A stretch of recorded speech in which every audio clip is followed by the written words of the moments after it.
Hello and welcome to my review of Jude the Obscure by Thomas Hardy, which I read along with Matthew of Mayberry Bookclub. I will leave a link to his video in the show notes below.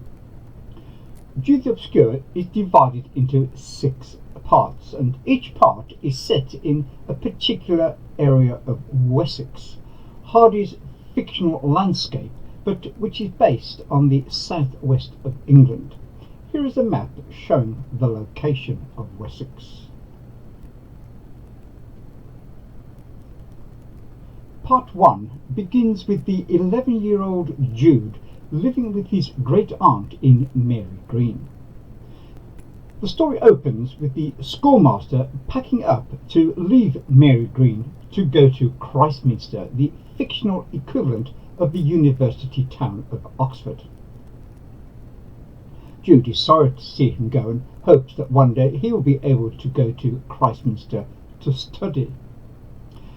His aunt puts up with him rather than loving him, and she has put him to work scaring crows for a local farmer. But Jude feels sorry for the crows, and he throws away his clacker that he used for scaring the birds, and he encourages them to have a good meal because, he says, there is enough for us all. Farmer Troughton can afford to let you have some. Unfortunately, Farmer Troughton does not agree with him and sends him packing. Jude then helps his aunt to deliver bread, but while he is driving his horse and cart, he reads and dreams about going to Christminster. The years pass, and when he is 19, one day as he is walking along a country lane talking to himself, a particular part of a pig hits him in the ear, having been thrown at him by a certain young lady called Arabella, who has set her sights on him. They begin a relationship, and she tricks him into marriage by pretending to be pregnant. The marriage is a disaster, and it ends by his wife leaving with her family to go to Australia.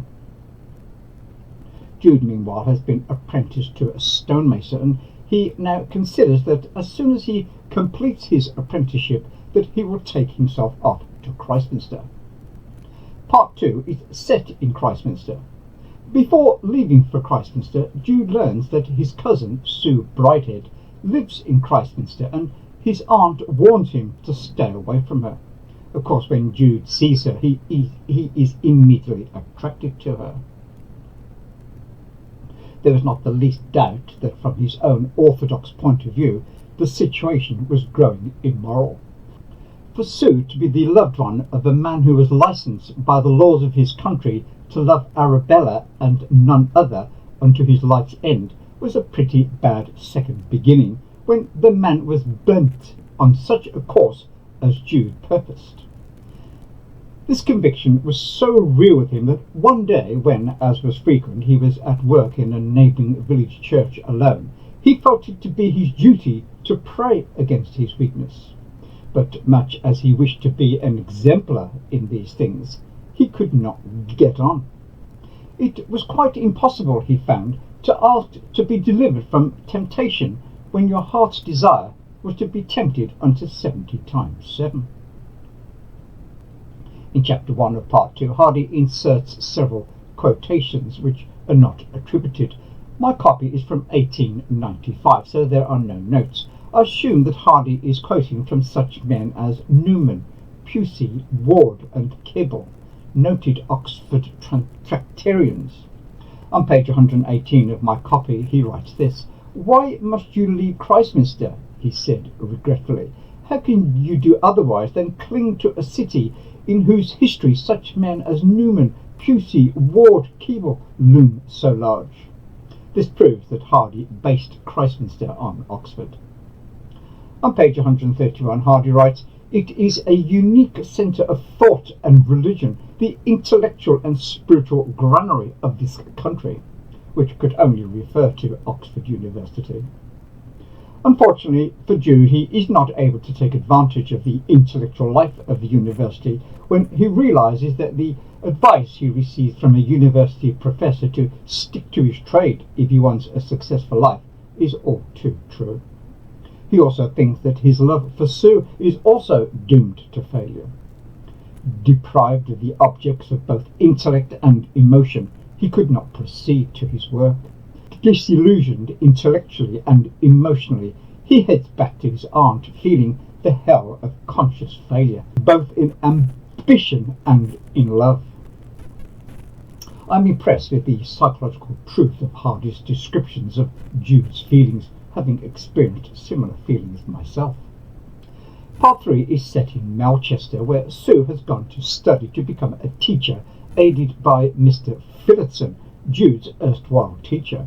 When Jude meets up with Sue in Melchester, she tells him that she is engaged to be married to Phillotson, and she tells Jude that he mustn't love her. The next day, she writes to Jude the following: "If you want to love me, Jude, you may. I don't mind at all, and I'll never say again that you mustn't." But Hardy is quick to point out, yet Jude was in danger of attaching more meaning to Sue's impulsive note than it was really intended to bear. In other words, there is no indication that Sue loves Jude. Then a shocking thing happens, and to appreciate how shocking this is, you need to put yourself into the mindset of the late Victorian period and to understand their moral and religious sensibilities. Sue meets up with Jude for a walk, and they end up spending the night at an inn. However, it is entirely innocent, but this is not how it is viewed at the training school where she is studying, and she is confined to her room for a week. However, she escapes through a window, crosses a stream, and goes and spends the night in Jude's room.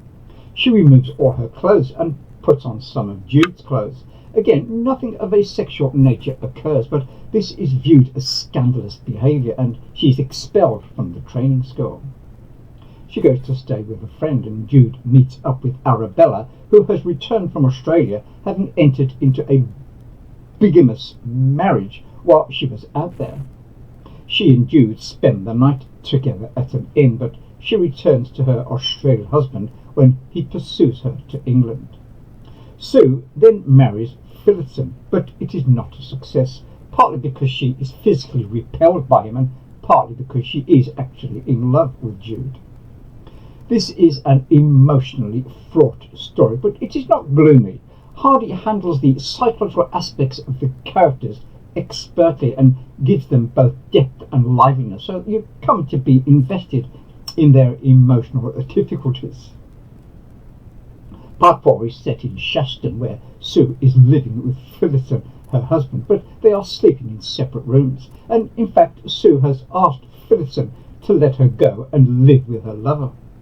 One evening, Phillotson absent-mindedly enters Sue's bedroom, and she is so aghast that she leaps out of the window, which I thought was a bit of an overreaction on her part, but she's that kind of a girl.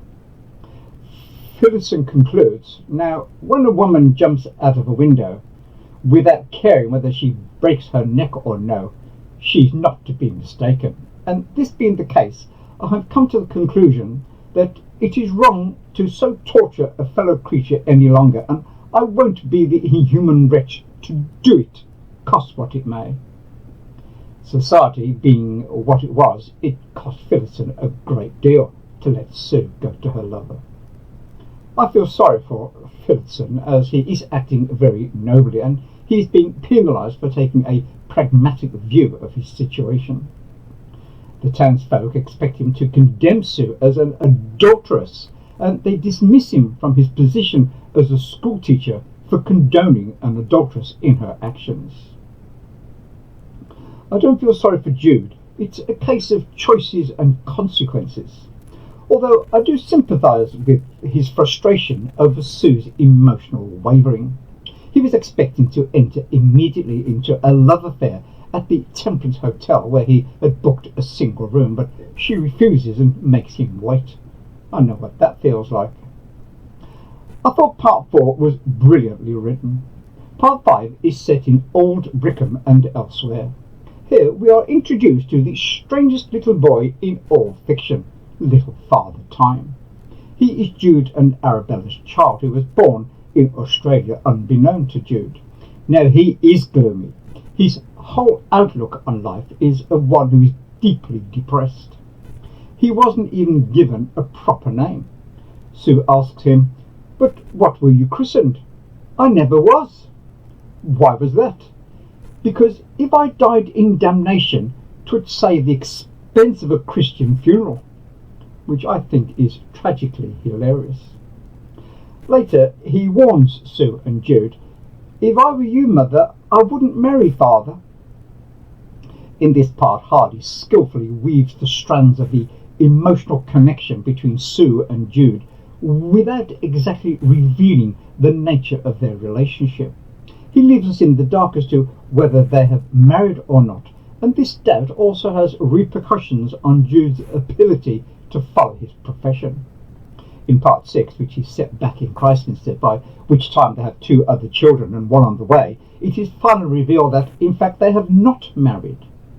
This part of the story is extremely tragic and heartbreaking.